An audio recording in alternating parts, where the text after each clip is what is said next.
নমস্কার, জয়শ্রী গণেশ। আপনাদের প্রত্যেককে জানাই স্বাগতম আজকের বিশেষ পর্বের অনুষ্ঠানে। আজকে মূলত আমরা যে রাশিটিকে নিয়ে কথা বলবো সেটি হলো মকর রাশি।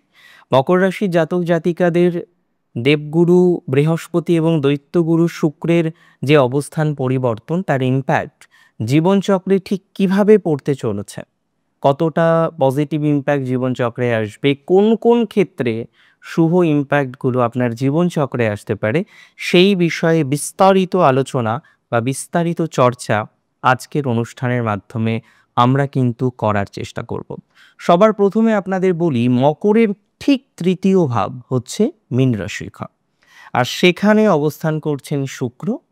আর তৃতীয় পতি অবস্থান করছেন শুক্রের ঘরে, যেটি হলো পঞ্চম ঘর। তাহলে পঞ্চম প্রতি তৃতীয় আর তৃতীয় পতি পঞ্চম। পঞ্চম থেকে আমরা কি কি দেখি, কি কি অ্যানালাইসিস করতে পারি?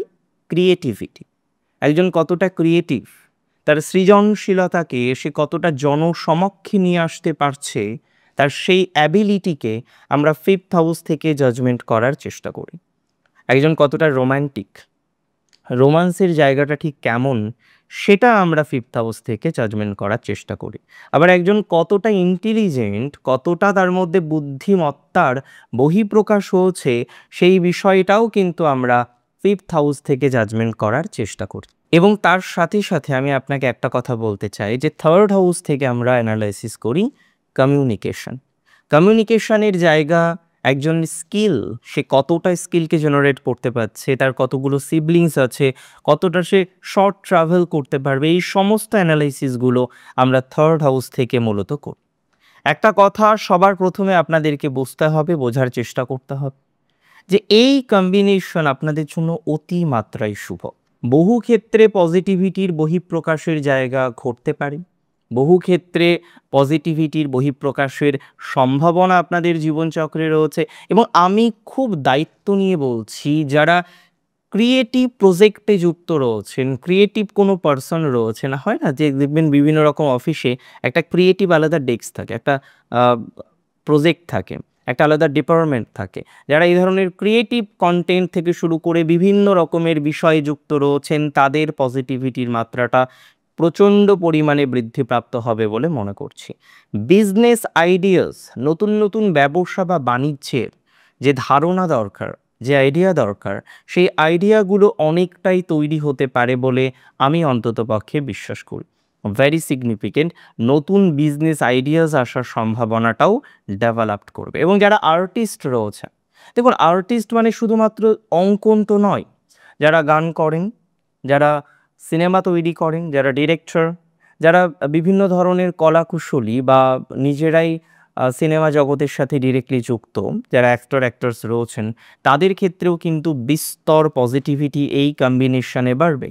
থার্ড হাউস অ্যান্ড ফিফথ হাউসের যে কোলাবোরেশন, যে মিউচুয়াল রিসেপশন, এটি অত্যন্ত শুভ মনে করা যেতে পারে। বিশেষ করে যারা আর্টিস্ট রয়েছেন, বিশেষ করে যারা আর্টিস্টিক ম্যাটারগুলির সাথে সংযুক্ত রয়েছেন, বিশেষ করে যারা ক্রিয়েটিভ প্রজেক্টের সাথে যুক্ত রয়েছেন, ক্রিয়েটিভ হেড হিসেবে কাজ করছেন, তাদের জন্য এই সংযোগ আমি তো মনে করি মহাসংযোগ। তাদের জন্য এই সংযোগের ইম্প্যাক্ট যথেষ্ট পরিমাণে বেশি, যথেষ্ট পজিটিভ।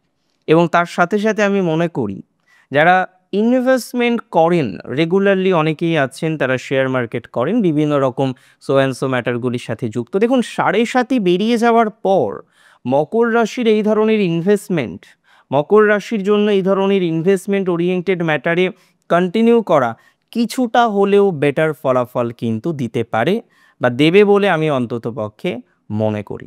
এবং অনেকেই আছেন তারা একটু ফাটকা ইত্যাদি ইত্যাদি বিষয়কে একটু পছন্দ করেন, বারবার বলা সত্ত্বেও হয়তো তারা শুনতে চায় না, কারণ কোথাও যেন গিয়ে তাদের মনের মধ্যে একটা চূড়ান্ত বিশ্বাস রয়েছে, না কিছু তো হবে, সামথিং উইল হ্যাপেন।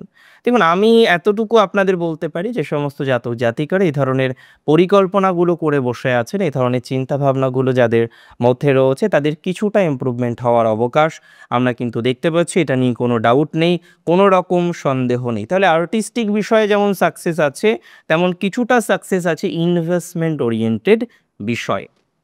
এবং খুব সিগনিফিকেন্টলি আপনাদের একটা কথা আমি বলতে চাই, যারা প্রজেক্ট নিয়ে প্রবলেমে পড়েছেন, দেখুন প্রজেক্ট বলতে আগে একটা অন্য প্রজেক্টে ছিলেন, এখন একটা অন্য প্রজেক্টে আছেন এবং প্রজেক্ট নিয়ে আপনার বিভিন্ন রকমের ডিস্টারবেন্সের জায়গা বারবার আসছে। আমি খুব দায়িত্ব নিয়ে আপনাকে বলতে চাইব, প্রজেক্ট পরিবর্তনের সুযোগ সেটি কিন্তু জীবনচক্রে আসবে। প্রজেক্ট পরিবর্তন হওয়ার একটা অবকাশ আমরা লক্ষ্য করতে পাচ্ছি, এটা নিয়ে কিন্তু কোনো ডাউট নেই, কোনো রকম সন্দেহ নেই। তার সাথে সাথে আমি আপনাকে বলে দিই, সাকসেস প্রাপ্তির কিছুটা সম্ভাবনা আমরা দেখতে পারবো। শর্ট ট্রাভেল যারা করবেন, ছোটোখাটো ডিস্ট্যান্সে যারা ঘুরতে যেতে চাইছেন বা ছোটোখাটো পরিবর্তন লাইক দ্যাট, আপনি একই জেলার অন্য প্রান্তে আপনার কর্মজীবনকে শিফট করতে চান, বা একই রাজ্যের অন্য প্রান্তে আপনি কিছুটা শিফট করতে চান, বা বাড়ির কাছাকাছি হয়তো কিছুটা ট্রাভেল করতে হবে এরপরও, তারপরেও আপনি শিফট করতে চাইছেন, হ্যাঁ, এই ধরনের বিষয়বস্তুতে আপনার সাকসেস প্রাপ্তির সম্ভাবনাটা অনেকটাই কিন্তু বৃদ্ধিপ্রাপ্ত হবে। যারা মার্কেটিং ডিপার্টমেন্টে আছেন, দেখুন বর্তমান প্রজন্মে দাঁড়িয়ে বহু জাতক জাতিকারা তারা কিন্তু মার্কেটিং ডিপার্টমেন্টগুলির সাথে যুক্ত, মার্কেটিংয়ের সাথে ডিরেক্টলি রয়েছেন, এজেন্টশিপ হিসেবে রয়েছেন। সো এই ধরনের ম্যাটারগুলিতে আমি বিশ্বাস করি, আমি মনে করি সাকসেসের মাত্রাটা একটু নয়, অনেকটা বৃদ্ধিপ্রাপ্ত হতে পারে। ইভেন যারা দূরবর্তী কোনো স্থানে ট্রাভেল করতে চান, দূরবর্তী কোনো স্থানে যারা গমন করতে চাইছেন, পরিবার নিয়ে পরিজন নিয়ে একটু ঘুরতে যেতে চাইছেন, তাদের পজিটিভিটির মাত্রাটা বিস্তর সমাধানযোগ্য জায়গায় আসবে, বিস্তর পজিটিভ দিকে আসবে বলে আমি মনে করি। মিডিয়া লাইনে যারা আছেন, আমি একটু আগেও বলেছি, যারা মিডিয়া পার্সোনাল, মিডিয়া লাইনে যারা রয়েছেন, তাদের গ্রোথ কিন্তু অনেকটাই বেশি হবে, এটি নিয়ে কিন্তু কোনো রকম সন্দেহ নেই। যারা রাইটিং ফিল্ডে আছেন, অনেকে কন্টেন্ট রাইটিং করেন, অনেকেই রয়েছেন যারা পাবলিকেশনের সাথে যুক্ত, বিভিন্ন রকম প্রকাশনা সংস্থার সাথে সংযুক্ত রয়েছেন। তো যারা এই ধরনের বিষয়বস্তুগুলির সাথে অ্যাটাচড, এই ধরনের বিষয়বস্তুগুলির সাথে সংযুক্ত, তাদের ইমপ্রুভমেন্টের জায়গা অনেকটাই বৃদ্ধিপ্রাপ্ত হবে বলে আমি অন্ততপক্ষে মনে করছি। এই বিষয় নিয়ে আমার কোনো সন্দেহ নেই, কোনো ডাউট কিন্তু আমি প্রকাশ করছি না। তার মানে এতটুকু বার্তা তো আমি আপনাকে দিতেই পারি, যদি রাশি আপনার হয়ে থাকে, কি রাশি? রাশি যদি আপনার হয়ে থাকে নিশ্চিতভাবেই মকর রাশি, মকরের কিছু কিছু ক্ষেত্রে কিছু কিছু সেগমেন্টে ডেভেলপমেন্ট হবে। আবার বন্ধু ভাগ্য, ফ্রেন্ড চলে গেছে, গার্লফ্রেন্ড বয়ফ্রেন্ডের সাথে একটা বনিবনার অভাব হয়েছে, তাদের সাথে দেখবেন পুনরায় আপনার যে সম্পর্ক, আপনার যে বন্ডিং, আপনার যে রিলেশনশিপ, সো অ্যান্ড সো বিষয়বস্তুগুলো রয়েছে, সেগুলো একটু হলেও পজিটিভ দিকে যাবে। আবার অনেক ক্ষেত্রে হারানো বন্ধু সে ফিরে আসতে পারে, অনেক ক্ষেত্রে হারানো রিলেশনশিপ সেটা ফিরে আসতে পারে, অনেক ক্ষেত্রে এমন কোনো রিলেশনশিপ যেটি আপনার ছিল, যে রিলেশনশিপ নিয়ে আপনি প্রচুর প্রচুর প্রচুর পরিমাণে প্রবলেমের মধ্যে রয়েছেন, যেখানে হয়তো আপনার সাথে আর কথা হয় না, যেখানে হয়তো আপনার সাথে আর যোগাযোগ হয় না, এই ধরনের রিলেশনশিপ যেখানে যোগাযোগ নষ্ট হয়েছে, যোগাযোগ ডিস্টার্ব হয়েছে, সম্পর্ক নষ্ট হয়েছে, সম্পর্ক ডিস্টার্ব হয়েছে, আমি শিওরিটি দিচ্ছি, আমি অ্যাসিউরিটি দিচ্ছি, সেই সম্পর্ক, সেই ডিস্ট্যান্স, সেই রিলেশনশিপের মধ্যে দূরত্ব, এবং কিছু কিছু ক্ষেত্রে আমরা দেখলাম কি জানেন, যে এক্সট্রা ম্যারিটাল অ্যাফেয়ার্স, দেখুন এক্সট্রা ম্যারিটাল অ্যাফেয়ার্স আপনি কেন গিয়েছেন সেটা তো অবশ্যই আপনার নিজস্ব ব্যাপার, নিশ্চয়ই কোনো কারণ ছিল, এটুকু তো ভাবতেই পারি। তবে প্র্যাকটিক্যালি যাদের এক্সট্রা ম্যারিটাল অ্যাফেয়ার্সেও দেখলেন কোনো একটা জটিলতা আসলো, এবং আলটিমেটলি আপনি এগোতে গিয়ে নানা রকমের প্রতিবন্ধকতা জীবনচক্রে ফেস করলেন, আমি দায়িত্ব নিয়ে বলছি, এই ধরনের বিষয়ে আপনার ডেভেলপমেন্টের মাত্রা 100% বাড়বে, এই ধরনের বিষয়ে আপনার পজিটিভিটির মাত্রাটা ইনক্রিজ করবে, এই ধরনের বিষয়ে আপনি ভালো থেকে আরও ভালো থাকতে পারবেন, সেই সিওরিটি এবং অ্যাসিউরিটি দিচ্ছি, অন্তত যাদের দূরত্ব তৈরি হয়ে গিয়েছে তাদের ক্ষেত্রে। তবে দাম্পত্য জীবন কিন্তু এই সময় যথেষ্ট বেটার হচ্ছে, যথেষ্ট যোগাযোগের ক্ষেত্রে ডেভেলপমেন্ট হবে, ফ্রেন্ডশিপের ক্ষেত্রে ডেভেলপমেন্ট হবে, রিলেশনশিপ যাদের বন্ডিং নষ্ট হয়ে গিয়েছে ইভেন তাদের ক্ষেত্রে পজিটিভিটি হবে, এবং রিলেটিভসদের সাথে যাদের মাঝে মাঝেই বনিবনার অভাব হয়, রিলেটিভসদের সাথে যাদের মাঝে মাঝেই সম্পর্কের জায়গাটা ডিস্টার্ব হয়ে যায়, তাদের কিন্তু কিছুটা পজিটিভ জায়গা দেখছি। তবে এই সময়ে সাবধানে থাকতে হবে কিছু কিছু ক্ষেত্রে। ফার্স্ট হচ্ছে, অতিরিক্ত ইম্পালসিভ হওয়া যাবে না, অতিরিক্ত আবেগপ্রবণ হয়ে ইনভেস্ট করার কথা আমি বলছিলাম, তবে অতিরিক্ত আবেগপ্রবণ হয়ে হঠাৎ ইনভেস্টমেন্ট করে ফেলবেন, এটা করা যাবে না।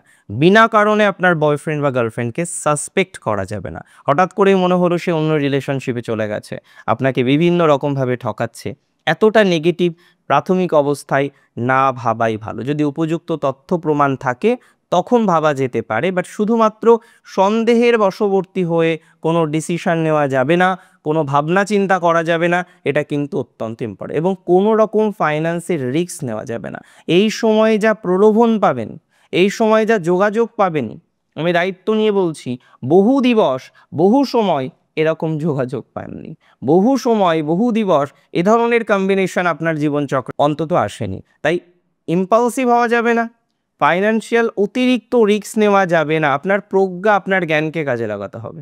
যেখানেই আপনি ইনভেস্ট করছেন একটু সময় নিন, ভেবে করুন। যেখানেই আপনি এগোতে চাইছেন একটু সময় নিন, ভেবে চলুন। আপনার গুরুজন, তাদের কাছ থেকে আশীর্বাদ নিয়ে, তাদের পরামর্শ নিয়ে, আশীর্বাদ মিন্স তাদের পরামর্শ নিন, তাদের বুদ্ধিগুলোকে কাজে লাগান। আমার মনে হয় তাতে গ্রোথ বাড়বে। মকর রাশির জাতক জাতিকাদের ওভারঅলে টাইমিং খুব নেগেটিভ নয়। মকর রাশির জাতক জাতিকাদের যে সিচুয়েশান চলছে সেখানেও আমরা মোরাললেস পজিটিভিটির জায়গা কিন্তু পাবো। বাট আমাদের প্রপার প্রসেসে এগোতে হবে, আমাদের প্রপার প্রসেস নিয়ে এগোনোর চেষ্টা করতে হবে। অনেক ভালো থাকুন আপনারা, প্রত্যেকে সুস্থ থাকুন, প্রত্যেকেই স্বাভাবিক থাকুন এবং এই ট্রানজিট নিশ্চিতভাবে আপনাদের শুভ ফল দেবে সেই কামনা রেখে আজকের অনুষ্ঠান এখানেই শেষ করছি। জয় শ্রী গণেশ।